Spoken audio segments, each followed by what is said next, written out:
What's going on, you guys? This is Christian, aka Cloudless with Cloudless Media, and I want to thank you for clicking on this video. It's another video essay, part of my Nightlife field notes series of sorts, and it's called Desired in the Wrong Season of Life. And this, pretty much all of my videos are real life experiences and just my thoughts, or my afterthoughts of the, like, my post event afterthoughts. Try to get it out there. Anyways, let's just get to it. I hope you guys enjoy. Make sure you leave a like, maybe a comment, and let's get started. Last night I went to a sold out Puerto rave, and the energy was unreal. The DJs were phenomenal. The room was electric. Everybody was locked in, moving like they were all tapped into the same pulse. It felt like one of those nights where the energy gets bigger than the venue itself, where the whole room seems to agree, without saying a word, to give itself over to the moment. And then I noticed it. The hugging, the kissing, the intimacy. Not just people dancing together, but people folding into each other, melting into each other. The kind of chemistry that makes a dance floor feel like more than a dance floor. Like the room isn't just full of music, but full of desire, full of affection, full of bodies saying things words don't know how to say. And I loved it. That's the part that matters. I wasn't uncomfortable. I wasn't judging anybody. I wasn't standing outside of it acting like I was above it. If anything, I was drawn to it. I could feel how alive the room was, how human it was, how uninhibited it was. And that's when the loneliness kicked in. Not all at once, not dramatically, just a quiet ache underneath the music. Because sometimes the hardest part of nightlife isn't the noise or the come down or even going home alone. Sometimes it's standing in a room full of intimacy and realizing you can feel every bit of it without being able to reach for any of it. And that's a very particular kind of sadness, especially when you finally become the kind of person who belongs in that room. Section 1, a different kind of intimacy. Now, I've been to plenty of goth nights, and that's part of why this stood out to me so much. Because at goth nights, intimacy usually feels different. It's there, but it's cooler, more restrained, more aesthetic. People dance together, flirt, circle each other, maybe lock eyes across the floor. But a lot of the energy feels contained, stylized, like desire is present but dressed in black and standing at a distance. This wasn't that. At this event, the intimacy felt open, immediate, embodied. It wasn't hiding behind irony or aesthetics or cool detachment. It was right there on the surface. People weren't just dancing near each other. They were leaning into each other, holding each other, kissing each other, letting the music collapse the space between them. And I think that difference matters because the room wasn't just sensual. It was affectionate. It was warm. It felt less like people performing chemistry and more like people giving themselves permission to feel it. That kind of energy hits different when you're there alone. Not because it makes the room worse, not because it means anybody is doing too much, but because when intimacy is that visible, that physical, that woven into the atmosphere, you stop feeling like you're just watching people have fun. You start feeling the shape of what you don't get to enter. Section 2, I loved it, and that's why it hurt. I think what made that night hit so hard is that I wasn't disturbed by what I was seeing. I wasn't standing there uncomfortable, offended, or judging anybody for how close they were getting. If anything, I was drawn to it. I loved how alive the room felt. I loved how uninhibited it felt. I loved seeing people let go, connect, and give themselves over to the moment. There was something beautiful about it, something honest. The kind of honesty that only really shows up when music, bodies, and emotion are all speaking the same language at once. And that's exactly why it hurt. Because it's one thing to stand outside of something and reject it. It's another thing entirely to stand in the middle of something, love what it represents, feel it waking something up inside of you, and still know you can't reach for it. That's a different kind of loneliness. Not the loneliness of being unwanted, not even the loneliness of literally being alone, but the loneliness of being surrounded by intimacy, feeling all of its gravity, and still having to contain yourself. That's what caught me off guard. The ache didn't come from disgust, it came from desire. Not even just sexual desire, but the desire to be part of that kind of closeness, that kind of freedom, that kind of moment where your body doesn't have to second guess what it wants. And when you can feel that so clearly, but still have to keep your hands to yourself, keep your mind in check, and keep your boundaries intact, the room starts to feel different. It's still beautiful, but now it's beautiful in a way that hurts. Section 3, Confidence Arrived Late. I think part of what makes all of this feel so strange is the timing. Because if I'm being honest, this probably would have hit very different in my 20s. Back then, I was still me, but I wasn't fully this version of myself yet. I was more awkward, less confident, less socially fluid. I had always been expressive, but I didn't always know what to do with that expressiveness. Sometimes I talked too much. Sometimes I didn't talk enough. Sometimes I wanted attention, but didn't really know how to hold it when it showed up. So in those years, being in a room like that would have come with a different kind of pain. The pain of feeling invisible. The pain of feeling like other people knew how to move through that world more naturally than I did. But that's not where I am anymore. Somewhere between moving to Indiana, getting married, building a life, and becoming more certain about who I am and what I want, something shifted. I became more confident, more outgoing, more comfortable being seen, more willing to take up space instead of apologizing for it. And with that shift came something else. Attention. The kind of attention I used to be afraid of. The kind of attention I used to wonder if I would ever get. The kind of attention that years ago probably would have meant everything to me. And that's where the contradiction lives. Because now that I've finally grown into the version of myself that can walk into these spaces and actually belong there, I'm in a season of life where I can't just surrender to them the way I once imagined.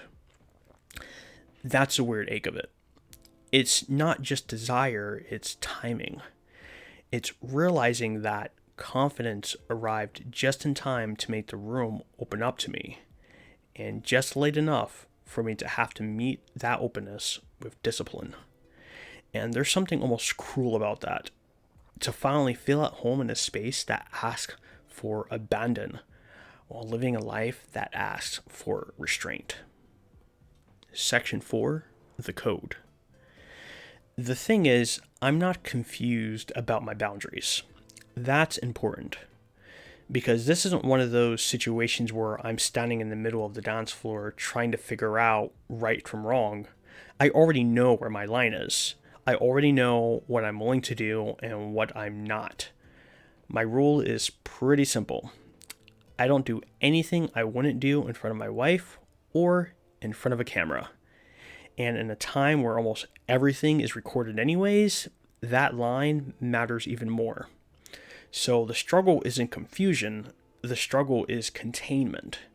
It's knowing exactly where your boundaries are and still having to stand in a room that seems built to dissolve them. A room full of heat, chemistry, affection, and invitation, where so much of that energy is built around letting go.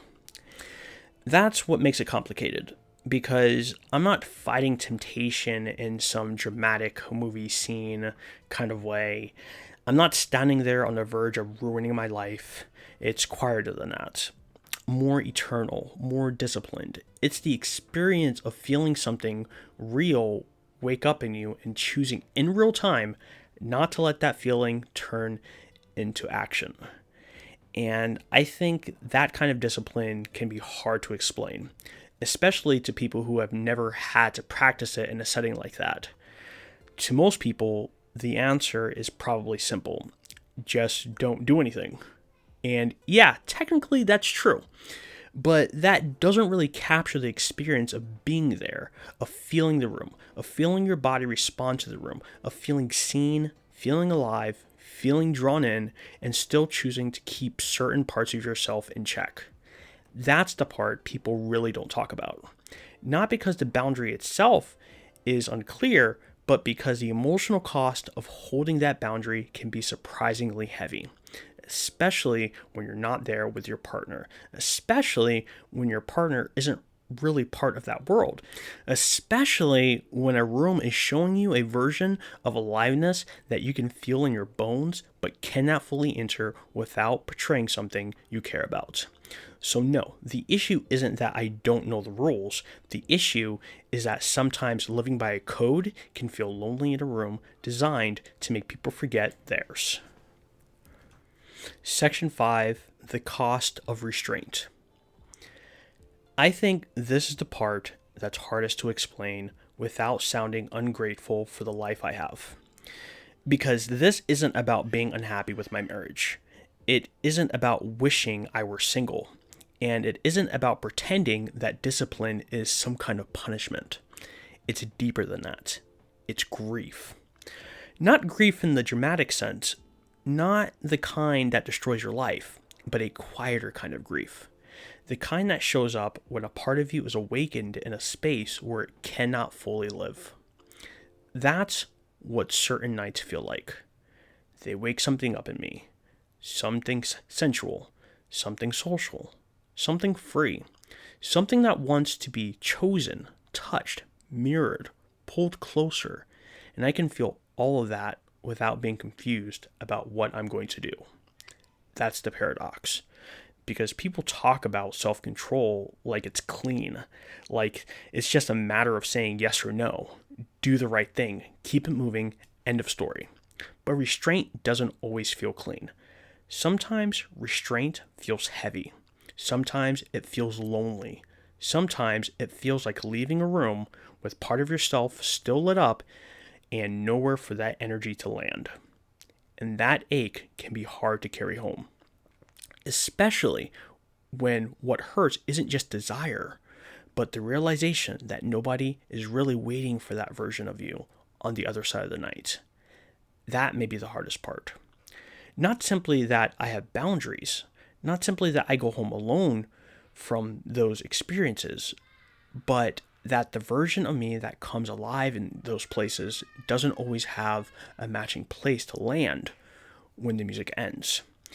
And maybe that's why the come down can feel so sharp, because it's not just the loss of stimulation, it's not just the silence after the bass, it's not just the crash after the high, it's the feeling of carrying home a version of yourself that is still glowing, still activated, still reaching, and having to sit with him in private.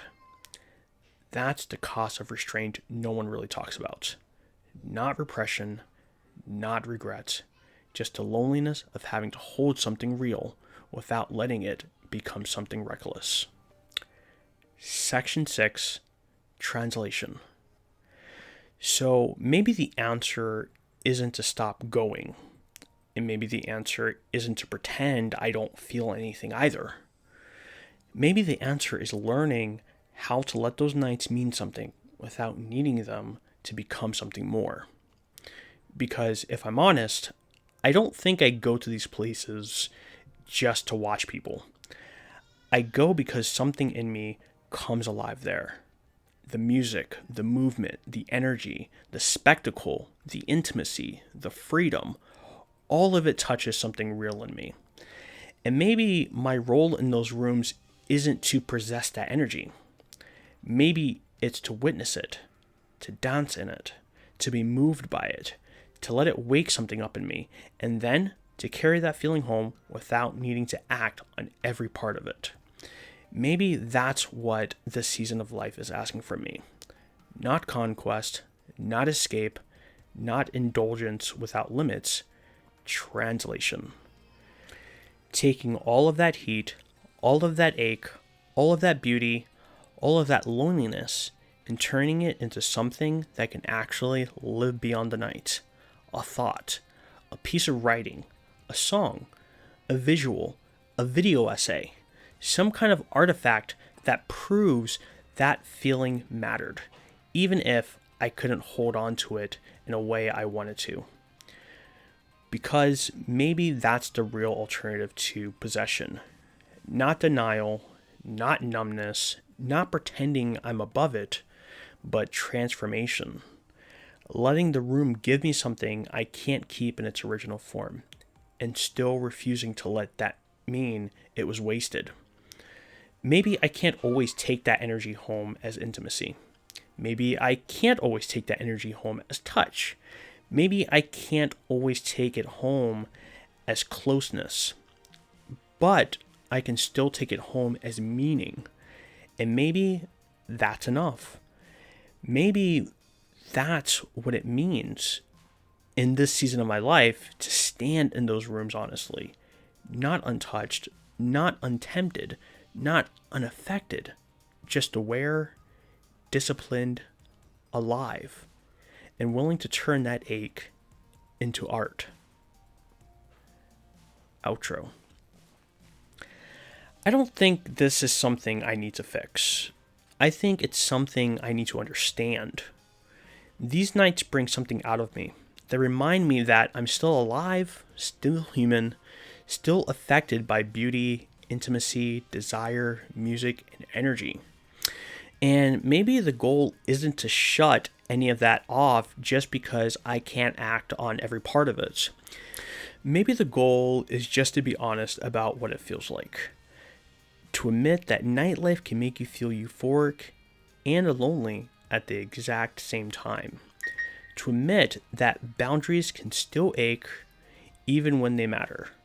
To admit that you can leave a room feeling grateful for your life and still carry a quiet sadness on the way home.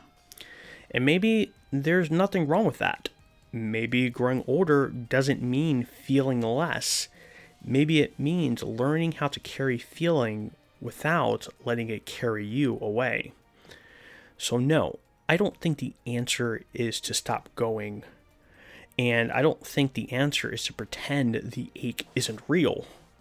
I think the answer is to let the night be honest, to let myself be honest inside of it, and to trust that even if I can't take every kind of intimacy home with me, I can still take home the meaning of what it awakened.